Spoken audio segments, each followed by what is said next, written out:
The apple hit the dirt before Gideon Fletcher even noticed the mare had dropped it. He had been crouching at the fence rail of the livery corral since just before dawn, offering slices from the 3 apples he had taken from the cook's shed. The ones old Petta the cook always left in a bowl by the back door and never seemed to notice went missing. The mare was extraordinary. He had been staring at her since she arrived with the green-tusked warrior woman the afternoon before, and he had not stopped thinking about her since, which was both strange and entirely expected for a man who had spent most of his 28 years more comfortable around animals than people. She was a war horse in the truest sense, slate gray, easily 17 hands, broad through the chest, with a neck like a carved oak root and a scar across her left hip that could only have been left by a blade. She stood differently than the other horses in the corral. Quieter, not because she was docile, but because she was watchful. Every other horse shifted and snorted and stomped in the early morning cool, but the gray mare simply stood near the far fence and looked, rotating her ears, measuring everything. Gideon had recognized something in her immediately, and could not explain it except to say she reminded him of the forest he had worked in for the last several years, the way a good stand of timber is both still and alive at once. He had spoken to her softly for about 10 minutes before she came to him, and he had been feeding her the apple slices for perhaps 5 minutes after that when the prickling on the back of his neck told him he was being watched. He turned slowly, the way a man learns to turn in wolf country, and he found her. Ursa Ironhide stood at the far corner of the fence, one boot on the lowest rail and both forearms resting on the top one, and she was watching him with an expression he could not read, but which sent a very clear message anyway. It was the expression of a woman who has just seen something she had not anticipated and is deciding what to do about it. She was tall. He had clocked that yesterday when she rode in, but standing still on the fence she became somehow taller, broader at the shoulder, narrower at the waist, her whole form one clean piece of physical certainty. She was dressed in fitted warrior's leathers, dark green-brown and supple-looking, that cinched at her waist with a wide brass-buckled belt and tapered down into close-fitted trousers tucked into knee-high boots worn pale at the toe. Above the belt she wore a laced leather riding vest over a collarless shirt the color of old linen, the vest cut close to her torso, and shaped to follow the line of her frame with no spare material anywhere, the laces at the front half open in the morning warmth. A short vambrace of dark leather covered her left forearm. Her dark hair was pulled back at the sides and braided at the base of her skull, the rest of it loose and thick between her shoulder blades. Her skin was a rich, deep green, almost the color of old bronze in the early light, and her tusks were modest, curved upward from her lower jaw, gleaming faintly. Her eyes, fixed steadily on him, were amber gold. She looked like she could break him in half without losing her breath. She looked like she was deciding whether or not to. Gideon held up the remaining apple slice because his hands needed to do something and said she was hungry. Ursa looked at the apple slice. She looked at her mare, who was still eating from his palm with the calm trust of an animal that has decided a stranger is acceptable. She looked at Gideon.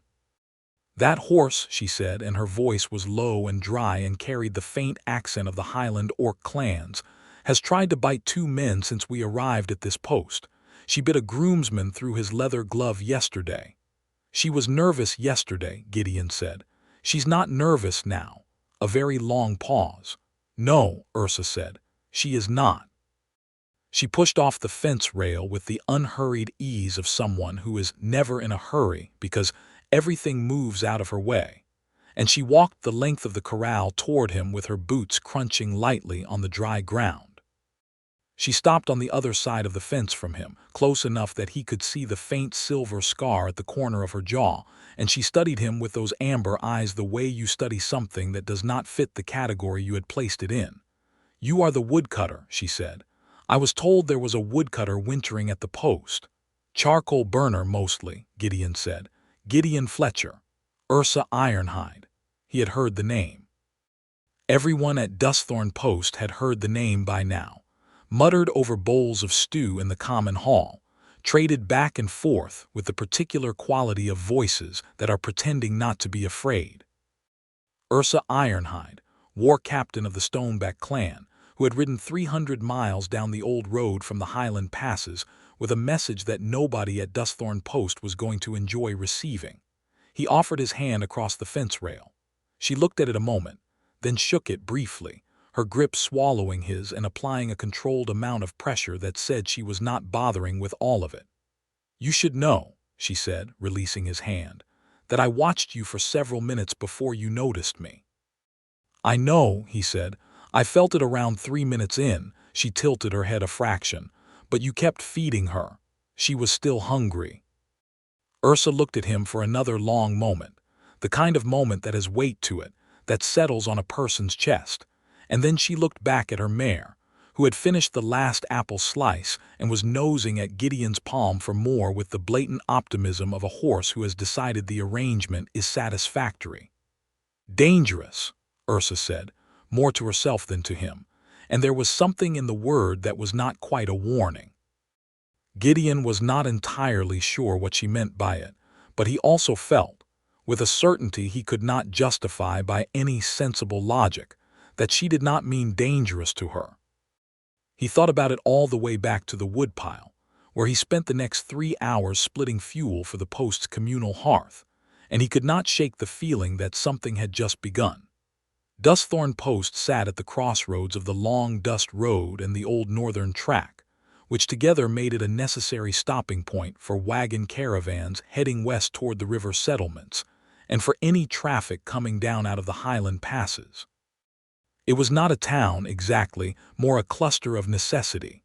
A livery, a provisioner, a smithy, a common hall with a long shared sleeping loft, 2 permanent structures belonging to the Harwick trading family, and a scattering of lean-tos and temporary shelters where seasonal workers and passing travelers quartered themselves. Gideon had been quartered in a small structure beside the woodpile since early autumn, when he had followed the last of the year's charcoal contracts down out of the high forest and found himself without a reason to go anywhere in particular. He was a good worker. He showed up before the others, stayed after, did not complain, did not drink to excess, did not cause trouble. The Harwick family found him useful and fed him and gave him the woodpile shed. It was a simple arrangement of the kind Gideon had always been comfortable with, the kind that did not require explanation or apology for what he was, which was a man without strong attachments moving quietly through a world that tended to overlook him. He was not unhappy. He was also not anything more than that. The message Ursa Ironhide had brought down from the Highlands arrived formally at the post's common hall at midday, when Magistrate Harwick called the permanent residents and long-term travelers to hear it. Gideon came in from the woodpile with splinters in his sleeve and took a place at the back of the room, which was already crowded and tight-smelling with too many people in not enough space. Ursa stood at the front of the room beside the magistrate's table. She had not changed out of her riding leathers. She did not look like she needed to change out of anything. She held a rolled document in one hand and a short carved rod of clan treaty bone in the other, which Gideon knew meant the message carried official weight under Highland law. She read it herself, which surprised the room. People had expected Magistrate Harwick to read it, or for her to hand it to someone and stand aside. She did neither. She unrolled the document, waited for the room to settle, and read in a clear, carrying voice that left no room for misunderstanding. The Stoneback Clan and 4 allied Highland clans had intelligence that the Ashsword Raiders, a mercenary coalition 300 strong, were moving south along the Western Ridge Road with the intent to take Dusthorn Post before the winter supply wagons arrived. The raiders wanted the post's stores, its position on the crossroads, and its livery stock. They intended to arrive in approximately 12 days. The Highland clans were offering alliance. They would send a war band of 80 fighters to hold the post alongside the settlement, in exchange for guaranteed right of passage and a share of the winter trade routes, formalized in writing under both clan law and the magistrate's seal. The room was silent for a count of 4 after she finished. Then everyone started talking at once. Gideon stayed at the back and listened. Most of what he heard was fear wearing the mask of suspicion. Several voices pointed out that the post had never been attacked, that the raiders were a rumor, that this was an orc scheme to extort trade rights. Marit Harwick, the magistrate's older daughter who handled most of the actual business of the post, raised her voice above the others and said that Ursa Ironhide's clan had no reason to help them for free and every reason to make trouble, and that inviting 80 orc warriors into the post was not protection. It was occupation dressed up in polite words. Ursa listened to all of it without moving. Her face gave away nothing. She stood at the front of the room and held the document and the treaty rod and let the room talk itself out. And when the noise dropped, she said, flatly, that she had not ridden 300 miles to debate the reality of the raiders with people who had never left the dust road, that the offer would remain open until noon of the day after tomorrow, and that if the post declined it, she and her mare would be gone before sundown. She looked at no one in particular when she said it. But when she walked out, her eyes crossed the back of the room, and they found Gideon for just a moment, and he had the unsettling experience of feeling like he had been located. He spent the rest of the afternoon at the woodpile, which was where he did most of his thinking, and what he thought was that she was telling the truth. He had spent 6 years in the high forests, working charcoal camps and timber crews, and every autumn he came back through the highlands and heard the news that moved through those passes. The Ashsword Raiders were not a rumor. He had heard their name in 3 different settlements in the past year alone. And 12 days was about right for travel from the Western Ridge if they moved in force. He brought this up at dinner in the common hall, which was a mistake. Not because what he said was wrong, but because the room had already sorted itself into 2 camps, and someone who said the raiders were real was automatically an orc sympathizer. And an orc sympathizer in a room that's scared was not a popular thing to be. Rannick Harwick, the magistrate's son, who was broad and red-faced and had never, as far as Gideon could tell, done a hard day's work in his life, told him that if he was so fond of orc bargains he should go sleep with the orc horses, and the room laughed in the way rooms laugh when the laughter is covering something uglier. Gideon finished his stew, carried his bowl to the wash basin, and left. Was almost back to the woodpile shed when he heard her voice behind him. "You spoke for the Alliance."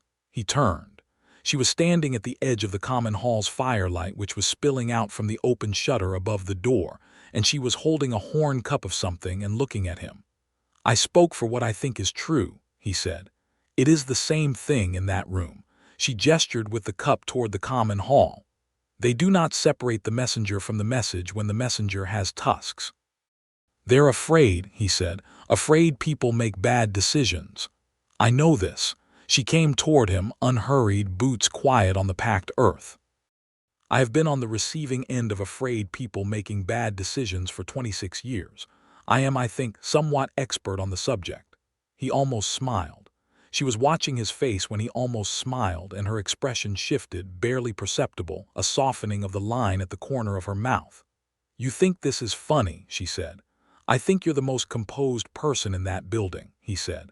"And I think it costs you something, and I think you don't let it show." The softening at the corner of her mouth did something else then, something he did not have a word for yet, and she looked away toward the dark beyond the firelight. "My mare likes you," she said. "She has good taste. She has impeccable taste. She is a better judge of character than most soldiers I have commanded." She drank from the cup. "Her name is Dusk. She was bred in the Highland passes. She has never in her life allowed a stranger to feed her from the hand. She allowed it this morning." "Yes," Ursa looked back at him, "which is why I said you were dangerous. Because your horse trusted me." "Because trust is a weapon," she said with great simplicity, "and you wield it without knowing you are doing it. That is the most dangerous kind." Gideon stood in the mild dark and thought about that for a moment. "I should ask," he said, "whether that was a compliment." "Decide for yourself," she said, and walked past him into the dark, easy and unhurried and absolutely certain of where she was going. He stood at the woodpile and listened to her footsteps fade, and he thought that sleeping was probably going to be difficult tonight. He was right. The next morning he was back at the corral before the sun cleared the ridge, not because he had planned it, just because it was where he ended up when he followed the pull of something he was not quite naming yet. Dusk was at the fence before he got there, which said something. He fed her the last of the post-cook's apples and talked to her quietly about nothing, the way you talk to an animal that listens better than most people. She sleeps lightly. He had not heard Ursa approach. She was simply there, leaning on the fence 2 feet away, wearing the same leathers, holding a piece of flatbread from the morning cook, her hair loose from its braid and falling in thick waves past her shoulders. She looked younger that way, softer, not less formidable, just less armored against the day. "Good for a war captain," he said. "Mandatory," she agreed. She tore a piece of the flatbread and held it out to Dusk, who took it with great delicacy and obvious affection. "She tells me when someone approaches within 40 feet, better than a watch dog. Smart horse." Ursa was quiet a moment looking at Dusk, then she said, "The post will refuse the alliance." "You sound certain." "I have read the magistrate's face, and his daughter's. They will decide that the raiders are exaggerated, or that the orc war band is more threatening than the raiders, or both. They will send me away with a polite letter of regret and bar the gates, and they will spend the next 11 nights convincing themselves they made the right decision. And the raiders will come on day 12. Day 13, I now think. My rider who brought me the count was conservative." She said it without drama, just as information, which somehow made it worse. Gideon leaned on the fence rail and looked at the horizon, where the long, flat plains west of the post were turning gold in the early light. The wagon road cut through them like a seam. "I won't leave," he said. She turned and looked at him. "When they send you away," he said, "I won't leave the post, I'll stay, and I'll do what I can to get them ready whether they want to hear it or not." "You are one man with an axe," she said. Not unkindly. "I know.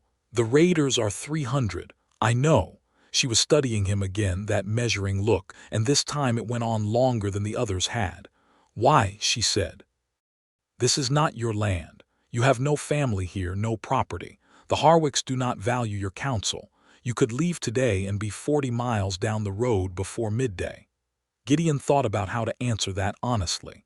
Because there are 30-odd people in that building who don't deserve what's coming, even if they're making bad decisions because they're scared, and because someone should stay and try. Ursa looked at him for a long time. The sun came up over the eastern ridge and lit the side of her face and made her eyes look like hammered gold. "I told you," she said quietly, "that you were dangerous." The alliance was refused at noon, exactly as she had predicted. Magistrate Harwick announced it with the careful pomposity of a man trying to look decisive, and the room received it with the collective exhale of people who had picked the comfortable fear over the uncomfortable one. Ursa stood and accepted the letter of regret with the same calm face she had worn throughout, rolled it without looking at it, and walked out. Gideon followed her to the livery. "I have a counter-proposal," he said, when she was saddling Dusk with the efficient motions of someone who has done this 10,000 times. She did not look up from the girth strap. "Say it. Don't go south on the road. Go north, but stay just over the ridge line. I need 8 days to convince this post they are going to die. If I can't do it in 8 days, I probably can't do it at all. But if I can, I'll send a signal fire up from the ridge notch above the post. You'll see it from the Highland track." She stopped with her hand on the saddle and looked at him. "And if you cannot convince them in 8 days, then you ride south and I get to tell myself I tried. You would waste 8 days of your life for 30 people who just made you a public embarrassment in that hall." "I would try," he said. "That's not the same as wasting." Ursa was quiet for a moment, her hand still on the saddle, and something moved behind her eyes that he could see even if he could not interpret it. "The signal fire," she said. "What fuel?" "Green wood on dry," he said. "Good and smoky. You'll see it for 20 miles on a clear day." "I will watch for it on the evening of day 8, she said. If I see nothing, I will come through the pass anyway and collect your body, because you are apparently the kind of man who dies trying things." It was the most intimate thing anyone had said to him in several years, and it was about collecting his body, which told him something useful about his life so far. "Thank you," he said. She mounted Dusk in one clean motion and gathered the reins and looked down at him from what felt like a great height that was only partly about the horse. "Do not die before day 8, Gideon Fletcher," she said, and she rode north, and the dust rose around her, and he watched her go until she was a shape in the morning shimmer, and then not even that. He had 8 days. The first 3 were exercises in frustration of the most complete variety. He tried facts first, because he was by nature a man who trusted facts. He went to Rannoch Harwick with information from the Highlands, names of settlements that had been hit by the Ashsword raiders, dates, descriptions of their methods. Rannoch told him that Highland woodcutter gossip was not intelligence, that he had no evidence, and that if he was going to spend his time making speeches, he could spend it doing it somewhere that wasn't Rannoch's office. He tried Magistrate Harwick directly on day 2, which went slightly better in that the magistrate actually listened to him for 12 minutes before citing the terms of the post's charter, which apparently did not permit the magistrate to reverse alliance decisions once formally announced. He tried Mare at Harwick on day 3, which was the closest thing to a useful conversation he had. She was sharp, practical, and not invested in her brother's posturing. She listened, asked specific questions, made no promises, and told him she would think about it. He left feeling like something had shifted a fraction of an inch, which was more than the previous 2 days combined. On day 4, the supply riders came back from the Western Way Station, saying that the Way Station had been abandoned, its keepers gone, the shelters stripped. No sign of violence, just vacancy, the kind of vacancy that says people left in a hurry with what they could carry. The common hall was louder that night than it had been since Ursa's announcement. Gideon stood up from his bench and said nothing for a moment, just waited for the noise to drop. And when it dropped enough, he said that the way station's keepers had fled because they knew what was coming, and that people who knew the road knew what the Ashsword raiders did to settlements that did not resist, and that the post had 9 days left, maybe slightly more, and in that time they could send for the alliance, fortify the structure, prepare a defense, or they could do nothing and find out what nothing got them. The silence that followed was different from the previous silences. Rannoch Harwick tried to shut it down, but Mare was faster, and she said in her clear, cutting voice that she thought the woodcutter had a point and that they should at least hear what preparation looked like. And because Mare handled the accounts and the contracts, and because most of the practical residents of the post knew which Harwick actually ran things, the room shifted. Day 5 was planning. Day 6 was building. Gideon knew wood. He knew how to fell, how to shape, how to assess load-bearing capacity of any structure in under a minute. He knew which parts of the post's perimeter were vulnerable, which were defensible, which could be reinforced with the materials they had on hand. He organized the settlement's dozen able-bodied workers into teams, and they spent day 6 and day 7 reinforcing the gate, building a firing platform along the south wall, stacking provisions, and moving the livery stock to the more protected inner corral. He worked through both days until his hands were raw and his shoulders were locked from overuse, and he did not stop until darkness made work impossible. Mare brought him food both evenings, setting a plate on the sawbuck where he was working and saying nothing except practical things about supplies, and he ate standing up with sawdust on his face and thought about a signal fire.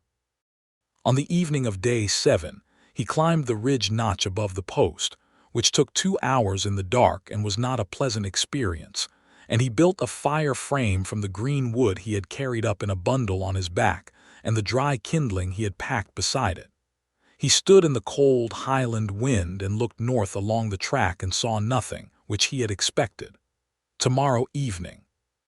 He climbed down in the dark and went back to the woodpile shed and lay on his bunk and thought about what Ursa Ironhide's face would look like when she came over that ridge, if she came.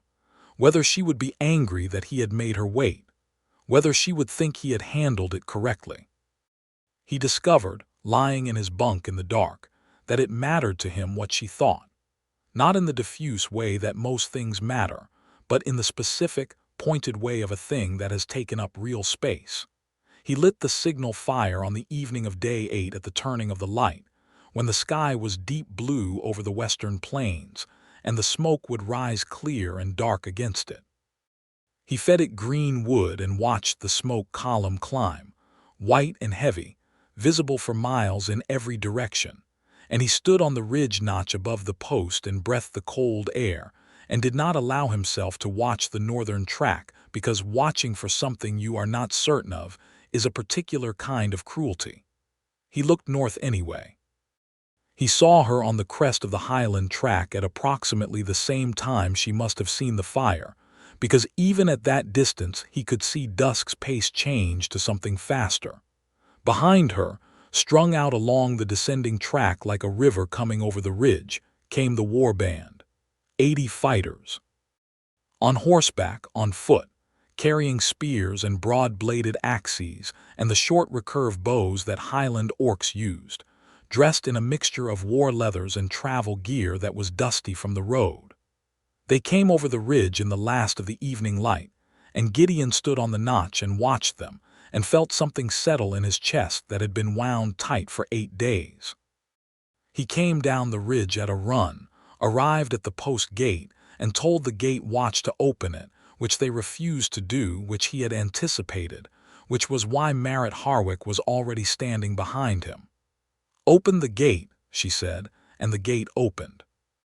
Ursa rode in first, Dusk stepping into the fire-lit interior of the post with the calm of a horse that goes where directed regardless of the audience. Ursa looked at the reinforced gate, at the firing platform, at the stacked supply barrels visible behind the hall, and then she looked at Gideon, who was standing in the middle of the post yard looking like a man who had not slept properly in 8 days, which was accurate. "You convinced them," she said. "Marit helped. You sent the fire on day 8. "I said day 8. Something crossed her face too quickly for him to read. Then she swung down from Dusk in a single movement, and the warband began filing in behind her, and Dusthorn Post filled with orc warriors and the sound of many horses and the sharp smell of hard travel, and the situation was no longer hypothetical. The 3 days before the raiders came were some of the most demanding Gideon had lived through, and also, in a way that confused him, some of the most satisfying. The Stoneback warband was not what the post residents had feared they would be, which was a violent disruption. They were professional. They assessed the fortifications in the first hour, made recommendations, and immediately began implementing the ones they felt were time-critical. They were organized, disciplined, and had clearly done this before. The apparent interpreter between the warband's operations and the post's nervous residents turned out to be Gideon, partly because he was on speaking terms with Ursa, and partly because no one else had any idea how to start the conversation.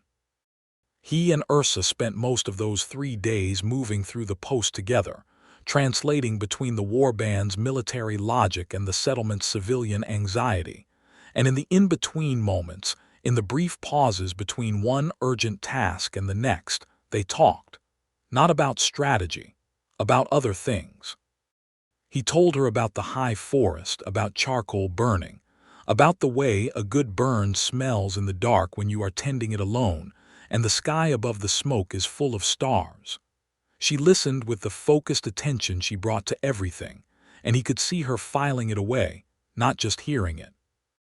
She told him about the highland passes in winter, about the way the Stoneback Clan marked territory by the quality of the echoes in the rock faces, about training Dusk, who had been a 3-year-old colt when she first took her, and had apparently been even more difficult then, which was hard to imagine. She talked about these things the way people talk about them when they do not often get to, with the particular pleasure of speaking something into existence for a listener who is actually listening. On the second evening, they were on the firing platform at the south wall together checking arrow supplies, and the sun was going down red over the western plains, and she said, out of the apparent middle of nothing, "I do not make alliances with people I do not trust." He looked at her. "You could have sent the fire on day 4 and saved yourself 4 days of misery," she said. "You did not. You stayed and did the work so that the alliance would mean something when it arrived." "I didn't think about it that way," he said. "I know you did not. That is what I mean." She was looking at the sunset, the red light making her green skin look almost bronze, and the loose strands of hair around her face were moving in the dry evening wind. "You have a way of doing things correctly without calculating the cost.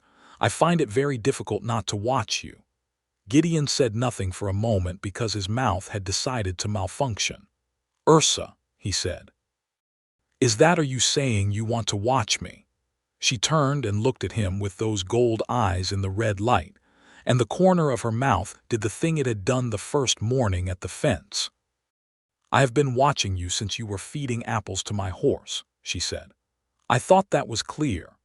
It was not entirely clear to him, because he was a man who had spent a significant amount of his adult life being thoroughly overlooked, and the idea that a woman like Ursa Ironhide had been consistently and deliberately watching him with interest since the first morning did not sit easily inside his understanding of his own situation. But he thought about it, standing on the platform in the last of the red light, and he thought that perhaps the overlooked version of himself was not the whole of what he was, and perhaps he had been letting other people's assessments do work that should have been his own.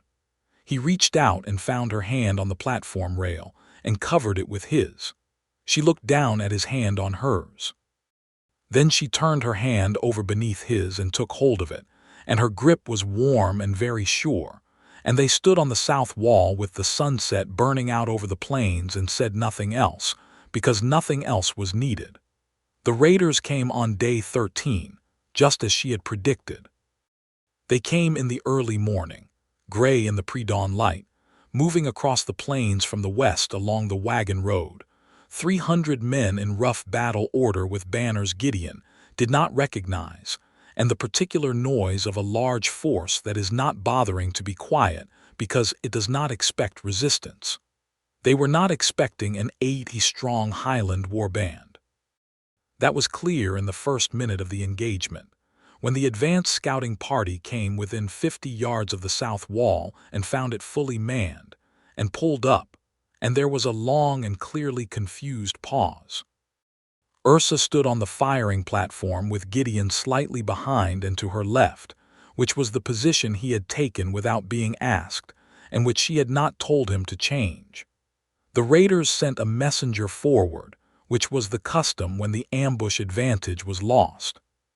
He was a big man on a bay horse with a white strip of cloth on a spear, and he rode up to within speaking distance, and said his commander demanded surrender and toll payment, and the Harwick family's accounts, and he said it in the tone of a man who expects to be obeyed. Ursa said, in a voice that reached the entire plain, that the post was defended under Highland Warband Compact, that its alliance was formally lodged with the Stoneback Clan under treaty law, and that attacking a treaty-protected settlement under Highland Compact was not merely a military loss but a legal one, which meant the Ashsword coalition's trading rights in the Highland passes, which they depended on for supplies, would be revoked for a period of 10 years. The messenger looked uncertain. He rode back to the main force. There was a very long conference. The sun came up while it was happening. The raiders left. Not all at once, not in a clean retreat, but in the particular dispersal of a force that has done a rapid cost-benefit analysis and decided the prize is not worth the particular combination of costs in front of it.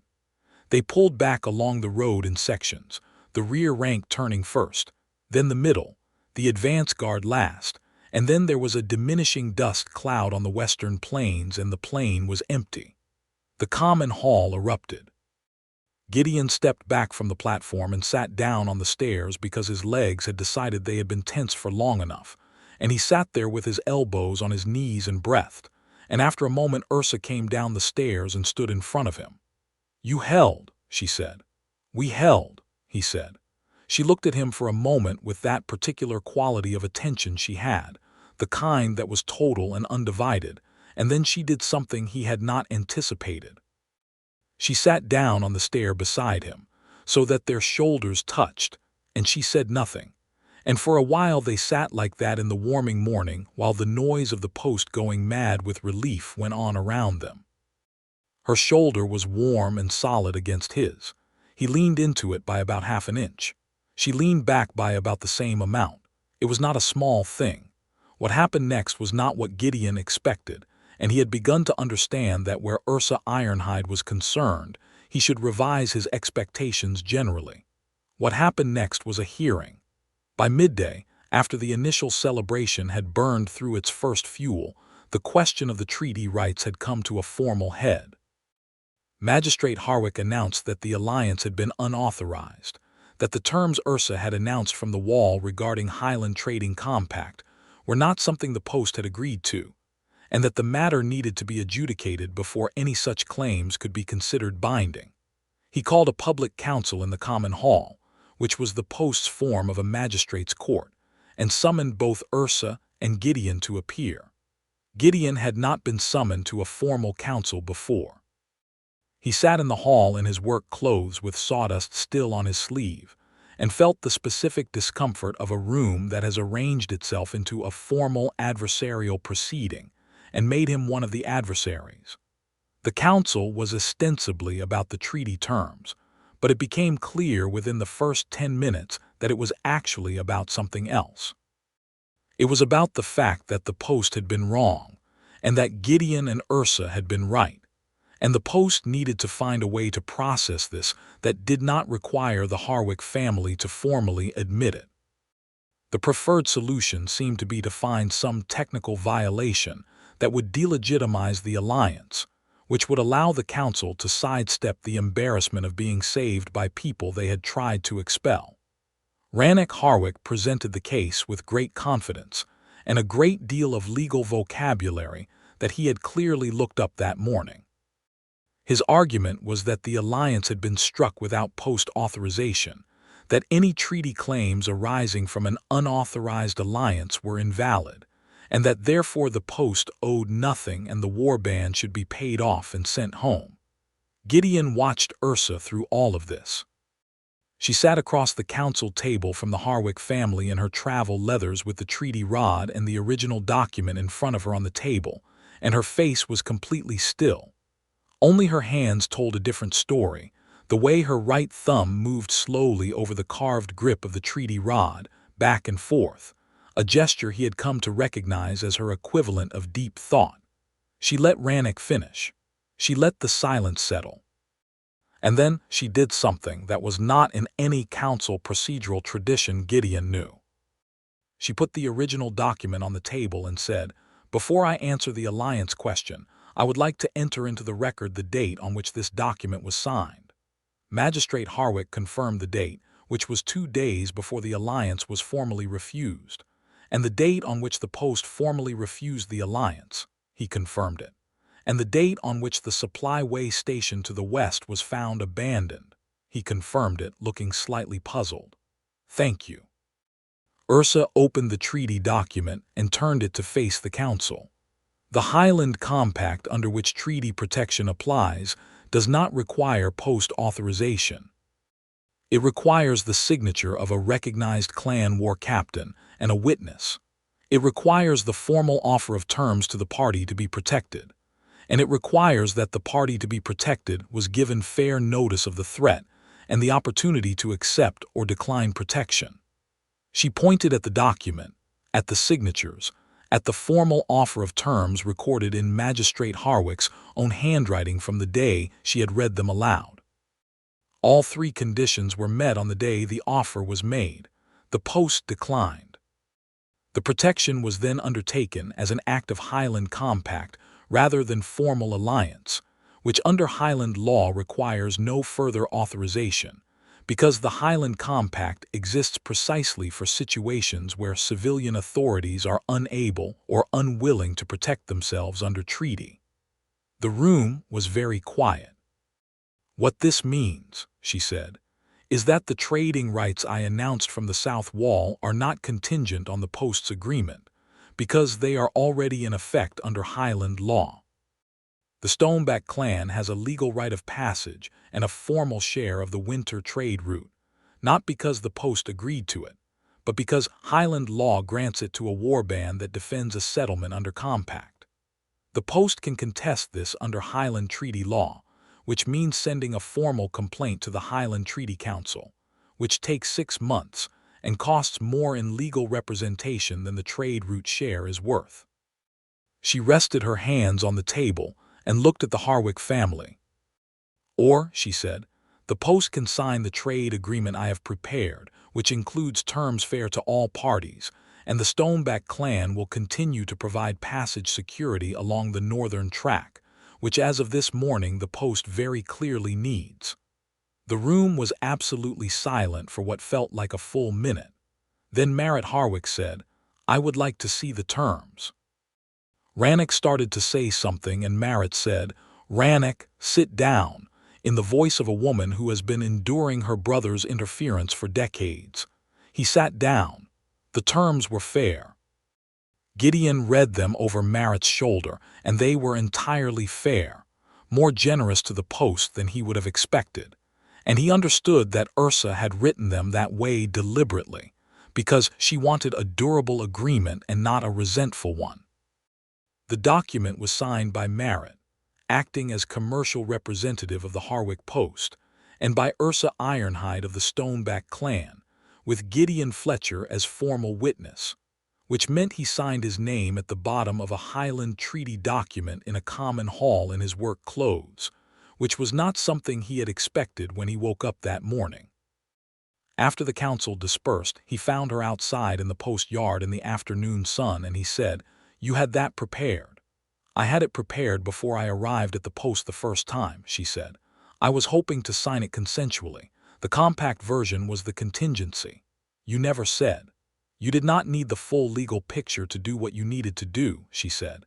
"You needed to believe the threat was real and that the alliance was worth fighting for. Both of those things were true." He looked at her. "Were you using me?" She met his gaze directly. "I was trusting you," she said, "which I do not do easily, and which I have not regretted." He thought about the difference between those two things and decided she was right that they were not the same. The warband began preparing to leave 2 days later. Their agreement was struck, the threat was resolved, the work was done.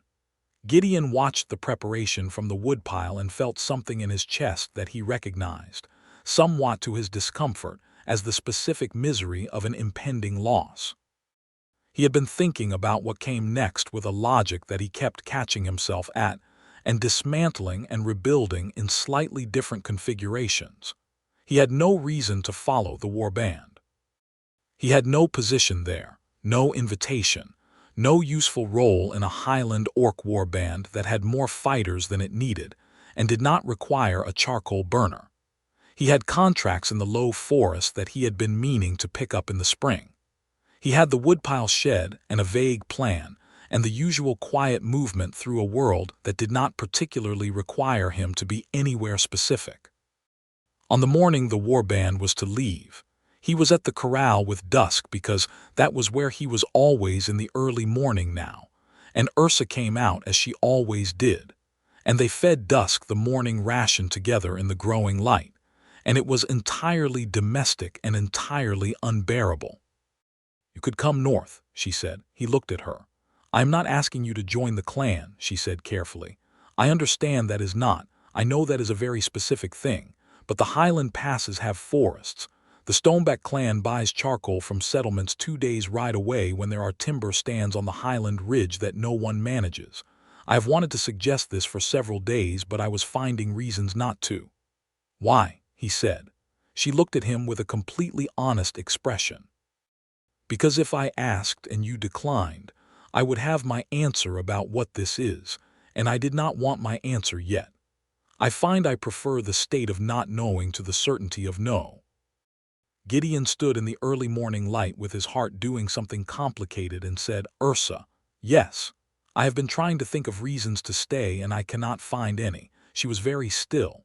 "I have been here since autumn," he said, "because I didn't have a reason to go anywhere specific. That has changed. He looked at her. I want to go where you are going, not for the charcoal contracts, for you. She was quiet for a long moment.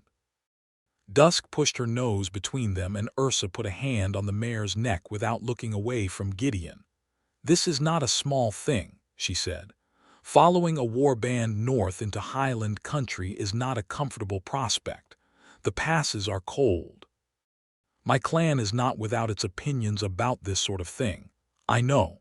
They will not be hostile, she said quickly, but they will be curious and loud about it, and there will be people who say things. I can handle things being said, he said.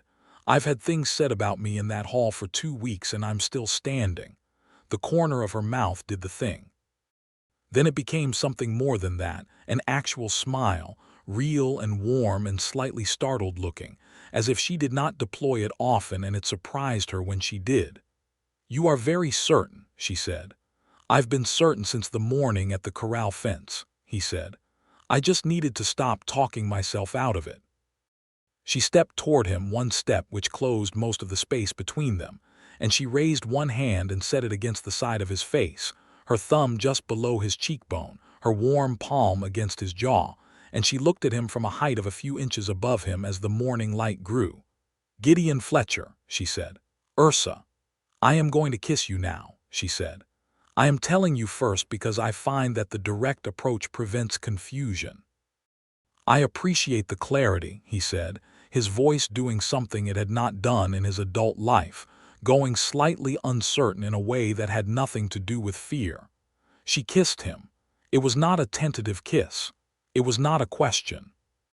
It was the kind of kiss that is already certain of what it is, that comes from a woman who has been thinking about doing this for days and has decided the moment is correct. And it was warm and very sure. And when she pulled back slightly after a moment, he followed it, which made her make a small sound that was mostly surprise and partly something else. And she kissed him again. And Dusk made a loud and extremely judgmental noise against both their shoulders, which broke it. They pulled apart laughing, which was not how he had imagined this moment going, and it was better. Ursa was laughing, actually laughing, her head tilted back and her eyes bright, and it was the most beautiful thing he had seen, and he stored it carefully. Your horse, he said. My horse has opinions, she agreed, breathless, and she scratched Dusk's nose while the mare looked insufferably pleased. He started packing that afternoon. He did not have much. A bedroll, his tools, the worn leather pack he carried everything in, a change of working clothes, his axe. He said goodbye to Merritt, who shook his hand and said, without sentiment, that he had done a good thing and she hoped he knew it. He said nothing to Rannoch, who was not in evidence, and he thought that was probably for the best. He was lashing the pack to the back of the borrowed post horse when Ursa came by with Dusk fully tacked and a second horse on a lead, a solid bay with good legs. The warbands supply lead, she said. He is yours if you want him. His name is Ember. He was part of the Harwick stable and is now part of the treaty transfer. They gave me a horse, he said. Merritt arranged it. She said a man doing the work you did should at least leave with better than he arrived. Ursa held out the lead rope. She is not wrong. He took the lead rope and looked at the bay, who had an honest face and ears that stood up attentively. And he thought that the last 2 weeks had changed the shape of his life so completely that arriving with almost nothing and leaving with a horse and a destination and a reason felt like a different kind of existence.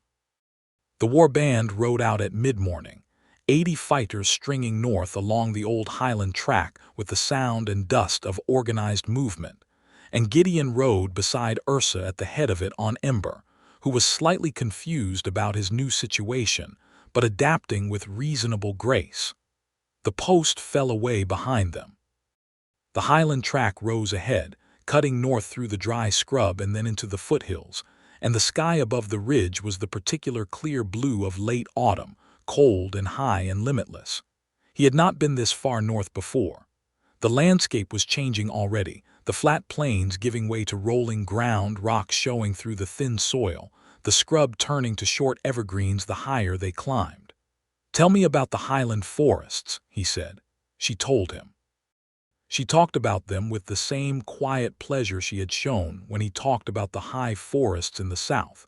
And he listened, and he thought this was something he could do forever without it becoming less.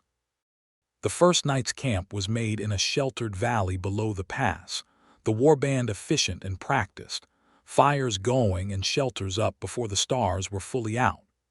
Gideon helped where he could and got himself assigned to kindling work, which was generous of the warband's quartermaster, who clearly understood that the human woodcutter's most obvious contribution was fire-related. After the camp had eaten and the fires were banked, he found Ursa sitting alone at the edge of the camp on a flat rock, looking north up toward the dark bulk of the pass, and he sat beside her. "You are not sleeping," he said. "I rarely sleep early," she said. "I think better in the dark." After a campaign especially, the mind needs time to unwind. Was this a campaign? She considered it. A negotiation with a successful ending, she said. Which is the best kind? He was quiet a moment, looking at the pass. The wind was coming down off the ridge, sharp and cold, and he hunched slightly into it. She noticed. She did not comment on it. She simply shifted her position so that she was between him and the wind, her broad shoulder blocking most of it, and continued looking up at the pass. It was such an unassuming thing, that shift. It was such a precise and completely deliberate act of care that it hit him in the sternum like a physical thing, and he sat there in her windbreak and felt something break open in the center of his chest in the good way, the way that means a thing you had sealed has finally been able to open. "I have been alone," he said, "for a long time. Not without company, but without anyone particular, for a long time." "I know," she said quietly. "How?"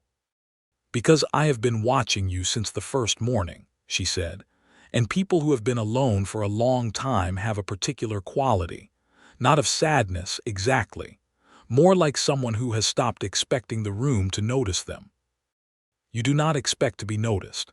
He looked at her profile against the dark sky, at the clean line of her jaw and the curve of her tusk and her amber eyes fixed on the pass. "You noticed," he said. "Immediately," she said. "From the first moment. You were talking to my horse at dawn when no one was watching, and you were speaking to her like she was someone worth talking to, and you were not performing it for an audience. You were just doing it." She turned and looked at him. "I did not know what to do with you at first. I have not often encountered a person who simply does the good thing without calculating the audience." "I'm not as virtuous as that," he said. The horse was hungry and she seemed like she wanted company." "Yes," Ursa said, "that is exactly what I mean." She reached out and took his hand, fingers threading through his, and held it the way she had on the firing platform, sure and warm and with the quality of a thing that has made up its mind. "You will be noticed from now on," she said. "By me, for as long as you can stand it." He turned his hand in hers and she squeezed back. And above the pass the stars were out in their thousands, and the night was cold and clear and entirely without complaint. They came down out of the pass 3 days later into a high valley that was the Stoneback Clan's winter home, and Gideon got his first full view of Orc clan territory in the Highland style. Long hide-in timber hall structures arranged around a central hearth ground, smaller sleeping quarters radiating outward, corrals for horses and livestock, watch platforms built into the surrounding tree line, smoke rising from a dozen fires against a gray sky that promised snow. It was busy and loud and smelled of horses and wood smoke, and the particular dense smell of a large group of people living together through a hard season. Children ran between the structures, adults moved with the quick purpose of winter preparation, and the arrival of the warband brought everyone out to meet them in a wave of noise that was not threatening but was definitely overwhelming if you were a single human woodcutter on a borrowed horse. He rode in beside Ursa and did not look uncertain about it, which took effort, but he managed. What happened next was immediate and comprehensive. The whole camp wanted to know who he was. Not in a hostile way, mostly. In the way of a community that has very good social intelligence and had clocked, within approximately 30 seconds of them riding in together, that Ursa Ironhide had brought a human home, and he was riding at her right shoulder rather than behind her with the supply horses. The clan's elder, a tremendously old orc woman named Brecca Stone, who moved with the deliberateness of a glacier and had eyes that were sharp as filed iron, came out to meet the warband and looked at Gideon with an expression of profound assessment that lasted long enough to be uncomfortable. And then she said, in orcish accented common tongue, "He is small." "He is sufficient," Ursa said in a tone that closed the discussion. Brecca Stone looked at her and then looked back at Gideon, and the faintest possible smile moved across her face, and she said, "We will see," and went back inside. He discovered over the following days that this was, by Stoneback Clan standards, an extremely warm welcome. The clan was not unfriendly. They were measured. They watched him work, which he did at every opportunity, helping with fuel preparation, with the timber repairs on the winter haul, with the horse corrals, with the 100 small maintenance tasks that a highland settlement needed in late autumn. They saw that he was useful. They saw that he was not trying to perform usefulness, just doing it. They came around in the particular quiet way that communities come around when they decide you are not a problem. He and Ursa settled in the wordless way of two people finding their arrangement into a pattern. She had her work, her warband duties, her responsibilities to the clan, which were considerable and took most of her days. He had the work he found for himself, which was considerable and took most of his. They ate together in the evenings by preference, and talked, and sat close by the fire in the long hall, and it was the quiet, deep version of two people building something. The first snow came 3 weeks after their arrival, a real highland snow, thick and fast, and it changed the character of the settlement overnight, drawing everything inward and close. Gideon had spent enough winters in forest camps to be comfortable in cold, but the highland variety was different, heavier, with a wind that had an opinion about everything. He was splitting fuel in the covered wood shelter when Ursa appeared in the doorway, snow on her shoulders, holding 2 cups of something hot, and she gave him one and leaned against the doorpost and watched him work for a moment. "It is unusual," she said, "for me to have someone to give a cup to." He stopped splitting and looked at her. She was watching the snow come down outside, her expression carefully neutral, which he had learned meant she was saying something she was not certain how to say. "Tell me," he said. "I have led this warband for 4 years," she said. "I am a good leader. I am respected. I eat well, I sleep adequately, I have everything I need by any practical measure." She paused. "I did not know that I was describing a state of significant and entirely self-managed loneliness until very recently, when I stopped being lonely, and the contrast was informative." He set down the axe and came to her and took the hand that was not holding the cup and said, "I understand that exactly." She turned and looked at him, and there was something open in her face that he thought she probably did not show often, that honest quality of a person saying a real thing, and he thought it was the greatest trust she had given him so far, greater than the treaty, greater than the alliance, greater than the plans and strategies. "You are not going to tell me it will be simple," she said. "No," he said. "Nothing worth having is simple, I know that." "The clan will talk," she said. "Some will talk badly. There are clans to the north of us who will have strong opinions about a war captain and a human woodcutter." "Let them talk," he said. "I can protect you," she said. "I want you to know that. If anyone, Ursa," he stopped her. "I know you can protect me. You also don't need to carry that alone. I'm not helpless and I'm not going anywhere." She looked at him for another long moment. Then she stepped inside the wood shelter out of the snow and set her cup down on the nearest timber and took hold of the front of his shirt, just the fabric, very gently, and pulled him toward her and kissed him with the same certainty she brought to everything, and this time there was no horse to interrupt. It was warmer inside the wood shelter than he had thought, and she was warmer still, and the snow came down outside and the camp was muffled and distant, and for a little while there was nothing else that needed attending to. The winter deepened.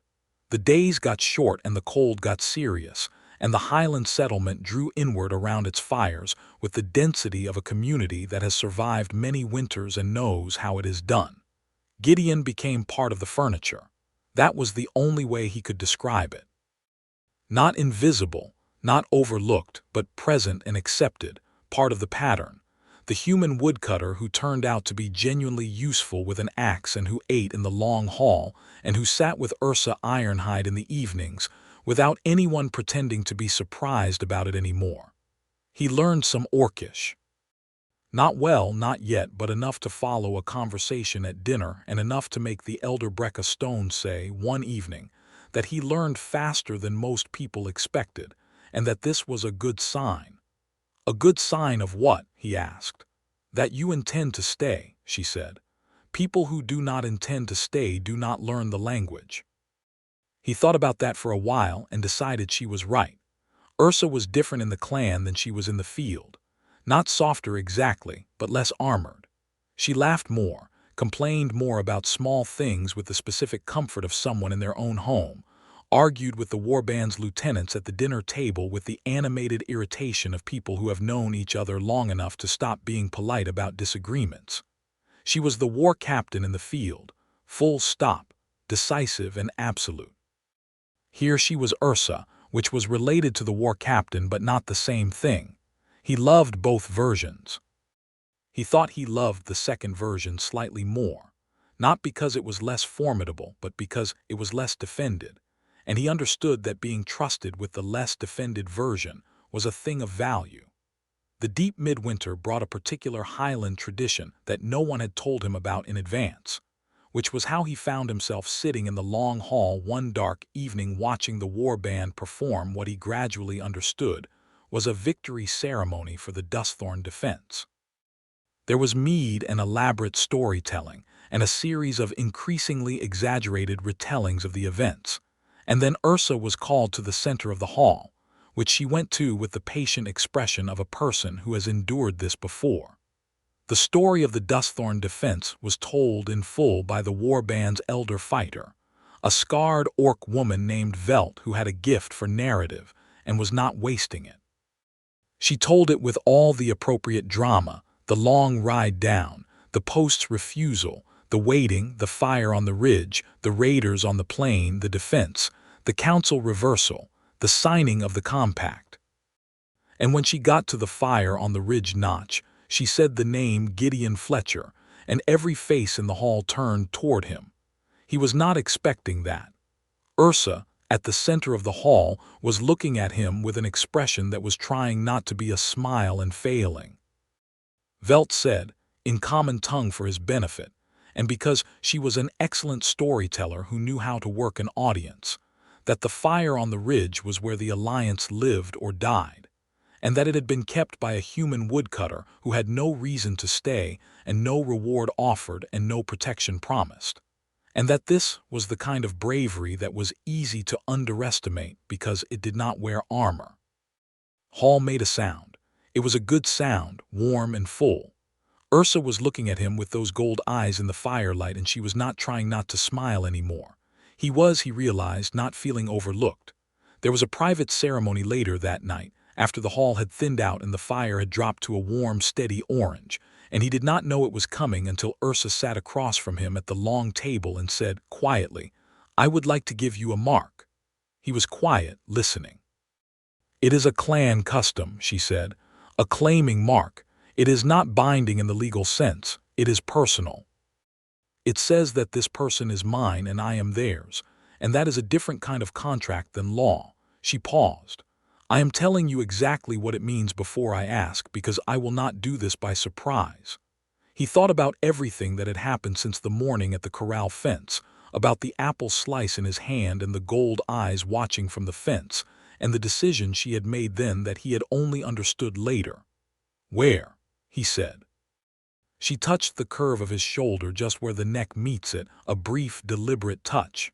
"Here," she said, "a small mark. A bite it is how orc clan claiming is done traditionally. It leaves a scar. You would carry it always." "Yes," he said. She looked at him. "Yes," he said again, certain. "I want to carry it." She came around the table to him, and she was warm and close in the firelight, and he turned so that the side of his neck and shoulder were toward her, and he felt her hands settle on his shoulders. And then the brief sharp claim of her bite at the curve of his shoulder, careful and sure, with the quality of something that means something, and he felt it differently than pain, as a kind of anchor, a point of contact that said you are here and this is real. She drew back and her hand was on his face, and she was looking at him with an expression he finally had a word for, one he should have had sooner: tenderness. He kissed her, reached up and found her jaw in his hands and kissed her with everything he had saved up, with the weeks of restraint and the winter fires and the mornings at the corral and the ridge notch fire and all of it. And she kissed him back with equal intention, her hands in his hair, and the long hall was empty, and the fire was warm, and outside the highland winter was putting down its deepest snow, and none of that was anything but perfect. The winter did not end so much as relent, gradually, grudgingly, the snow retreating up the ridge by inches until one morning the ground was bare below the tree line, and the air had the sharp, clean smell of spring beginning. The warband began talking about the road season. Routes, timing, the implications of the Dusthorn Compact for the western passes, the new trade rights, and what they meant practically for the next year's movement. There was a particular energy in the camp that he recognized as the collective readiness of people who had been still for a season and were ready to move again. He felt it too.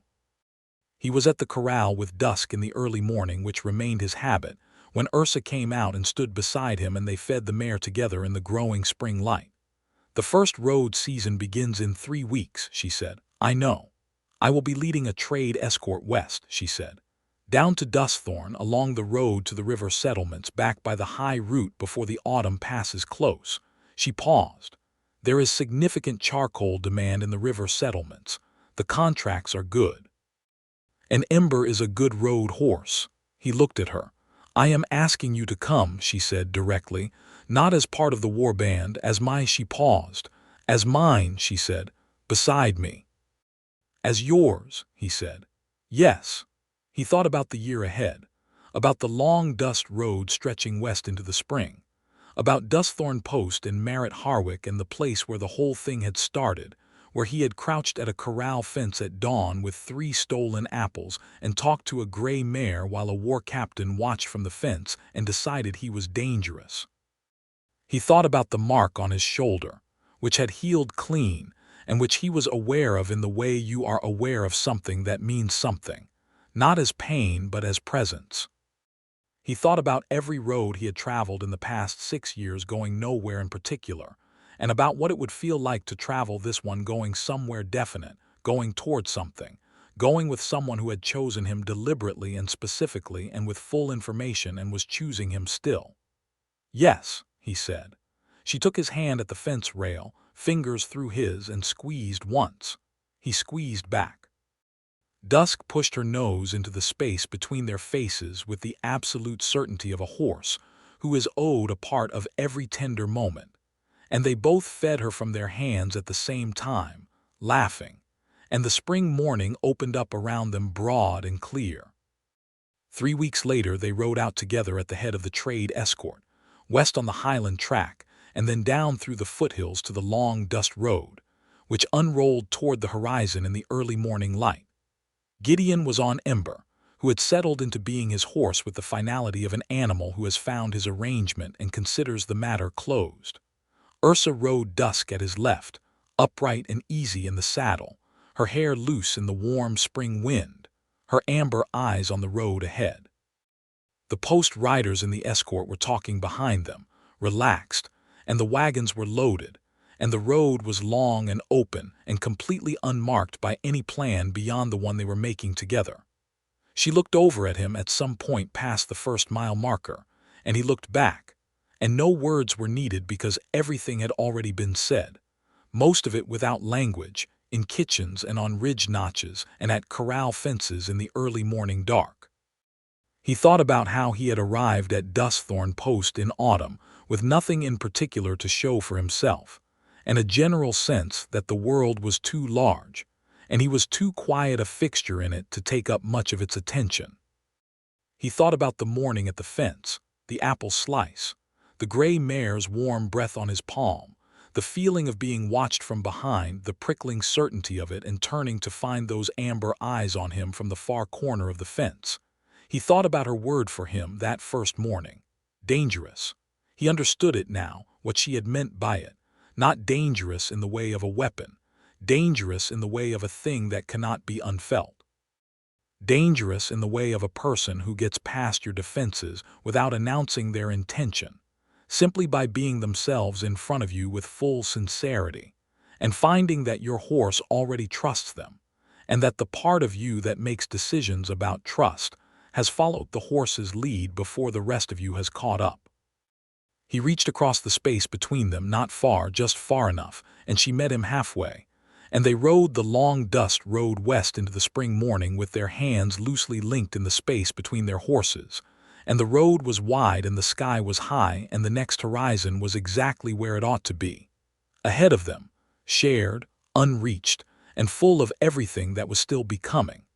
He had been overlooked for a long time. He had moved through the world quietly, doing good work in places that did not keep records, and he had told himself that was enough, that not needing to be seen was a kind of strength, and he had believed this with the genuine conviction of someone who has never been properly looked at. He knew now that it was not strength, it was accommodation. It was the habit of a man who had stopped expecting the room to turn toward him, who had made his peace with a life that was perfectly fine and entirely without any one particular in it. She had looked at him from the corner of a fence in the pre-dawn light, across the back of a gray war-mare, with full attention and full intention, and she had been watching for 3 minutes before he felt it, and she had not looked away since. He had been found. He had been seen. He had been chosen. He held her hand on the dusty spring road and did not try to minimize the size of what that was. The road curved west and south ahead of them, dropping toward the plain where Dusthorn Post sat at the crossroads, and the plains were green with spring growth, and above the western ridge the sky was the deep, clean blue of a season that has made up its mind to be warm. They would stop at Dusthorn, he thought. He wanted to see Merritt again, wanted to see the south wall and the firing platform that he and the warband's carpenters had built together in 3 days of hard work, wanted to see the gate that had opened when he said to open it. Then they would ride west along the road to the river settlements, and he would find the charcoal contracts, and she would conduct her trade escort, and in the evenings they would eat together and talk about the day and sleep in whatever shelter the road offered, and it would be nothing like the life he had been living before all of this, and exactly like the life he had not known he was waiting for. Dusk snorted and tossed her head in the warm breeze, ears forward, moving with the long, easy stride of a horse that knows it is going somewhere. Gideon Fletcher rode west into the spring morning beside Ursa Ironhide, her hand in his, and he did not look back.